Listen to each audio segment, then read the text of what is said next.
अपमान कर रखा है। और जिस दिन वो शक्ति उस व्यक्ति के अंदर से चली जाती है, देखो कैसे तुम उससे दूरी बना लेते। वही व्यक्ति, वही पति जो तुमको अतिशय प्रिय था, तुम उसी से भयभीत होने लगे। सोचो कितना समय तुमने उसके साथ अकेले में बिताया है, कितनी रातें उसके साथ बिताई, लेकिन वही जब मुर्दे के रूप में होता है वो एक रात भी अकेले नहीं बिता पाते। कैसे संगत को बुला ले तो भैया बैठो मुर्दा है, अकेले नहीं बैठ पाते। और उसी पति के साथ कितने समय अकेले रहते हो। तो तुम प्रेम किससे करते थे? तुम प्रेम करते थे, तुमको बताता है, तुमको सही मार्ग दिखाता है, तब हमको ये एहसास होता है कि बात तो सही। अगर भगवान की शक्ति उस शरीर में विद्यमान ना हो तो तुमसे कोई भी व्यक्ति प्रेम नहीं कर सकता। और यही सत्य है। फिर भगवान ने क्या बोला? फिर क्या बोला? का से कृष्ण, भगवान कृष्ण तुमसे प्रसन्न हो जाते हैं। रा से राम और ना से कहा अब जितने भी देवी देवता हैं वो तुमसे प्रसन्न हो गए और तुम्हारी रक्षा के लिए।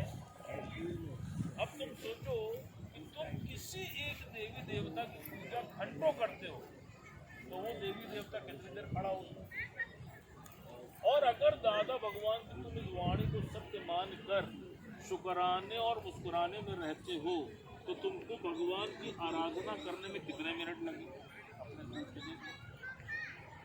विद इन अ मिनट तुमने सारे देवी देवताओं को प्रसन्न कर लिया। और जिसके आगे भगवान कृष्ण ही तो खड़े थे अर्जुन के आगे, तो उसका बाल भी बाका कोई नहीं कर पाया, तो तुम्हारे आगे तो चारों खड़े।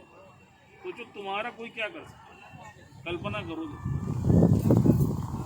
लेकिन फिर वो तुम्हारा झूठा मैं, झूठी अहंकार, टूटा हुआ विश्वास तुमको पीड़ा पहुंचा, जिसकी वजह से तुम परमात्मा से दूर हो जाते हो। फिर भगवान ने क्या बोला? कहा जब ये चारों भगवान तुमसे प्रसन्न हो जाते हैं तो फिर ये तुमको क्या देते हैं? कहा शाह से तुमको शक्ति प्रदान कर। जितनी भी प्रॉब्लम्स तुम्हारी लाइफ में आती हैं उसको फेस करने की जो शक्ति है वो गॉड तुमको प्रदान कर। फिर क्या कहा? का से करुणा प्रदान कर।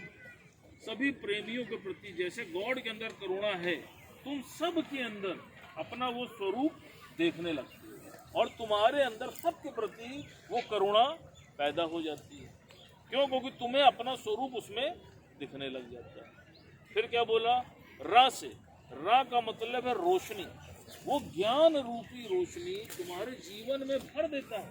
तुम्हारे जीवन में अंधकार का जो अस्तित्व है वो खत्म हो जाता है। क्यों? क्योंकि जब तुम्हारे जीवन में रोशनी आ जाएगी तो क्या तुम कभी ठोकर खाओगे? फिर लास्ट में क्या है? ना से नम्रता। भगवान ने क्या बोला? वो नम्रता का गहना तुमको पहना दे। जब तुम्हारे जीवन में नम्रता आ जाती है तो नम्रता का संधि विच्छेद करके देख लीजिए क्या है। नम्रता का मतलब ही है जो नम्र, वो वैसे ही अमर हो जाता है। तो भगवान ने क्या कहा? कहा कि दादा भगवान ने जो तुमको ये नम्रता का गहना दिया है, घर से निकलते समय कोई गहना पहनना या ना पहनना, लेकिन ये नम्रता का गहना जरूर पहनना। क्यों? क्योंकि घर से तुम निकले नहीं कि तुम्हारी परीक्षा होनी। क्यों? क्योंकि वातावरण में ही प्रदूषण आप देखो। और इसका जीता जागता उदाहरण है। क्या उदाहरण है?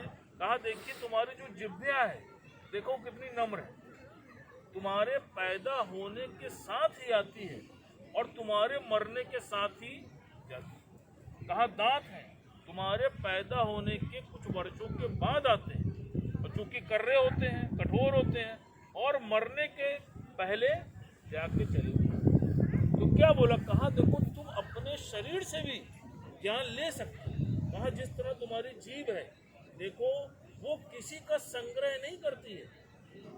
तुम इस जीभ से तीखा भी खाते हो, मीठा भी खाते हो, नमकीन भी खाते हो और सबका आनंद लेते हो।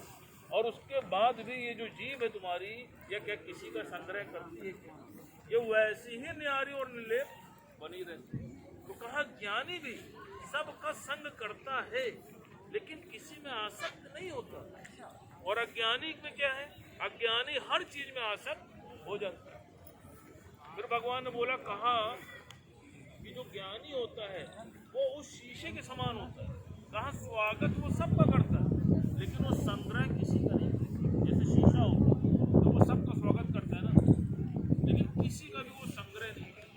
कहा ठीक इसी प्रकार ज्ञानी भी सबके साथ उठता बैठता है, सबको प्रेम करता है, लेकिन किसी के साथ वो विक्षेपता में नहीं आता है, वो आसक्ति में नहीं होता।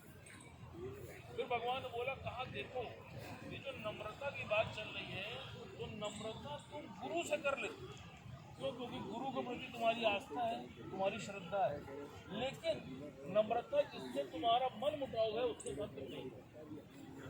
और भगवान ने बोला, कहा जब तक तुम उसके साथ, ठीक है पिताजी।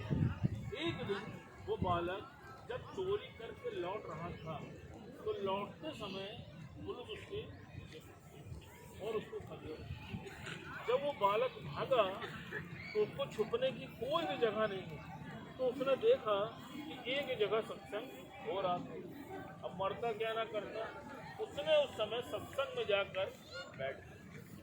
और उस समय जो गुरु महाराज प्रवचन कर रहे थे उनके मुख से वाणी निकली कि देवी देवताओं के परछाई नहीं। और ये बात सुन करके वो लड़का चल गया।